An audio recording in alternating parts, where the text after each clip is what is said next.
numa pequena vila, aninhada entre colinas verdes. Vivia um carpinteiro chamado Tiago. Ele não era famoso nem rico, mas as suas mãos conheciam a linguagem da madeira como poucos. Cada peça que criava era mais do que um objeto. Era um pedaço da sua alma, moldado com paciência e dedicação. A sua vida era simples, marcada pelo som do martelo e pelo cheiro a serrim. Tiago era um homem de poucas palavras, mas o seu trabalho falava por ele, contando histórias de força e beleza. Um dia, o sino da velha igreja da vila, que há muito estava silencioso, tocou de uma forma diferente. Não era um chamado para a missa, mas um convite para ele. A porta principal da igreja, uma obra-prima de carvalho maciço que resistira a séculos de sol e chuva, estava a ceder. As dobradiças rangiam como um lamento. A madeira estava gretada e o esplendor de outrora tinha desaparecido. O novo padre da paróquia, um jovem de olhar bondoso, tinha ouvido falar do talento de Tiago e foi procurá-lo. Tiago, disse ele, a porta da nossa casa de fé está a morrer. Dizem que só tu lhe podes devolver a vida. Tiago sentiu o peso daquela responsabilidade. Aquela não era apenas uma porta, era a entrada para as memórias de toda a vila. O portal por onde gerações tinham passado para celebrar, chorar e encontrar paz. Ele aceitou o desafio, não por dinheiro, mas por honra. No dia seguinte, ao nascer do sol, Tiago chegou à igreja com as suas ferramentas. O ar da manhã estava frio e um silêncio sagrado envolvia o local. Ele passou a mão pela superfície áspera da porta, sentindo as cicatrizes do tempo. Era como tocar na pele de um velho sábio. Ele sabia que este não seria um trabalho comum. Este restauro exigiria mais do que técnica. Exigiria uma conexão. Com um suspiro, ele começou a desmontar a pesada folha de madeira, peça por peça, com um cuidado quase cirúrgico. Cada parafuso enferrujado, cada encaixe de madeira contava uma história silenciosa. Enquanto trabalhava, removendo uma grossa camada de verniz antigo que escondia a verdadeira cor do carvalho, algo chamou a sua atenção. Num dos painéis inferiores, escondido sob uma placa de metal decorativa, havia uma pequena ranhura, quase invisível. Curioso, Tiago usou uma espátula fina para forçar a abertura. Com um clique suave, um compartimento secreto revelou-se. Dentro, dobrado com cuidado, estava um pequeno pedaço de pergaminho amarelado pelo tempo. A caligrafia era elegante, mas tremida, como se escrita por uma mão idosa. Tiago desdobrou o papel com cuidado. A primeira mensagem dizia: para aquele que encontrar isto, saiba que o trabalho das tuas mãos é uma oração. Um dia, um menino perdido, com um coração cheio de perguntas, encontrará o seu caminho através da habilidade que Deus lhe deu. Tiago franziu a testa. As palavras eram bonitas, poéticas, mas pareciam estranhamente familiares. Ele sentiu um arrepio. Um menino perdido, com um coração cheio de perguntas. Era assim que ele se sentia desde sempre. Órfão, criado por uma família adotiva bondosa, ele nunca soube quem eram seus pais. A pergunta, de onde vim, era uma sombra constante na sua vida. Ele guardou o pergaminho no bolso e continuou o trabalho, sentindo-se inquieto. A porta parecia agora um quebra-cabecas, não apenas de madeira, mas de segredos. Alguns dias depois, enquanto lixava outro painel, encontrou um segundo compartimento, idêntico ao primeiro. A sua mão tremia ligeiramente ao abri-lo. Desta vez, a mensagem era mais específica.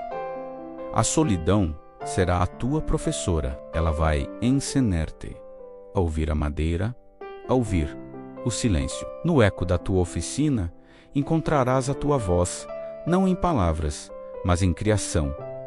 Tiago sentou-se no chão de pedra da igreja, Atordoado, como podia alguém, há tanto tempo, descrever a sua vida com tanta precisão? Ele sempre preferiu a companhia das suas ferramentas ao barulho das multidões. A sua oficina era o seu santuário, o único lugar onde o mundo fazia sentido. A cada novo compartimento que descobria, a cada mensagem que lia, o mistério adensava-se. Um dos bilhetes falava de uma dor no peito, uma saudade de algo que nunca se teve, que só o trabalho árduo consegue acalmar.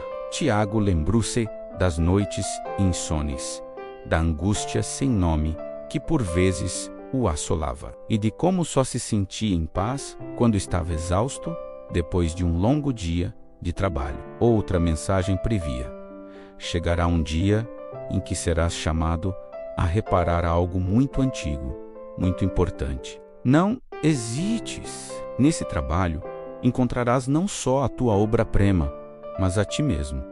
Agora ele estava ali, a restaurar a porta da igreja. Tudo se encaixava de uma forma assustadora e maravilhosa. As mensagens eram assinadas por um padre Afonso, o pastor da igreja há mais de 30 anos, falecido muito antes de Tiago nascer. A vila inteira falava dele como um homem santo, com um dom para a profecia. Mas como poderia ele saber sobre Tiago? A restauração da porta tornou-se uma obsessão. Já não era apenas um trabalho, era uma busca pela verdade. Ele sentia que a resposta final, a peça que faltava no puzzle da sua vida, estava escondida na última parte daquela porta antiga. Finalmente, chegou ao coração da porta, a fechadura central. Era uma peça complexa, de ferro forjado. Ao desmontá-la com extremo cuidado, encontrou o último compartimento, o mais bem escondido de todos. Dentro não havia apenas um pergaminho, mas também um pequeno medalhão de prata, com a forma de um martelo e um cinzel cruzados. O metal estava frio ao toque. Com o coração a bater descontroladamente, Tiago abriu o último pergaminho. A caligrafia era a mesma, mas as palavras que leu abalaram o seu mundo até os alicerces. A mensagem começava assim: meu querido filho que nunca conhece. Nesta noite fria, há 35 anos foste deixado nos degraus desta igreja, envolto num cobertor, com este medalhão ao teu lado. Eu acolhi-te, mas a vila era pobre e eu era velho. Entreguei-te a uma boa família, rezando para que tivesses uma vida segura. Mas eu sabia, no fundo da minha alma, que o teu destino estava ligado a este lugar. Vi nas estrelas e senti na minha fé que tu serias o homem que um dia reconstruiria o que foi quebrado. Tu és a prova viva de que Deus não abandona ninguém. O teu propósito não está no teu sangue, mas na força das tuas mãos e na bondade do teu coração. Tiago caiu de joelhos. As lágrimas que ele guardara durante uma vida inteira correram livremente pelo seu rosto. Ele não tinha sido abandonado por falta de amor. Ele fora deixado num lugar de esperança. O padre Afonso não o tinha esquecido. Ele tinha preparado o caminho para ele, deixando um mapa para sua própria identidade, escondido no objeto que ele estava destinado a reparar. O menino perdido encontrara finalmente o seu lar, não numa família ou numa casa, mas num propósito. Ele olhou para suas mãos calejadas, não como as mãos de um órfão, mas como as mãos de um construtor, um reparador. Nos dias que se seguiram, Tiago trabalhou com uma energia renovada. Cada martelada era uma afirmação. Cada encaixe perfeito era uma celebração. Ele não estava apenas a restaurar uma porta, estava a reconstruir a sua própria história, a honrar o legado do homem que acreditou nele antes mesmo de o conhecer. Quando terminou, a porta estava magnífica. O carvalho brilhava com uma luz dourada. As ferragens polidas refletiam o sol, e a porta abria e fechava com um som suave e firme, como uma promessa cumprida. No dia da reinauguração, toda a vila estava presente. Quando o novo padre contou a história de Tiago, um silêncio emocionado encheu a igreja. Tiago, de pé, ao lado da sua obra-prima, já não era apenas o carpinteiro humilde, era o guardião de uma história, o exemplo vivo de que o nosso propósito pode estar escondido nos lugares mais inesperados. Muitas vezes, nas nossas origens mais dolorosas, ele aprendeu que, por vezes, é preciso ter a coragem de desmontar o passado, peça por peça, para construir um futuro com significado. A porta da igreja não era mais apenas uma entrada, era um monumento à fé, à esperança e ao poder transformador de encontrar o nosso lugar no mundo. Obrigado por assistirem. Se esta história vos tocou, deixem um gosto, partilhem e subscrevam o canal para mais contos que nos fazem refletir sobre a vida. Até a próxima!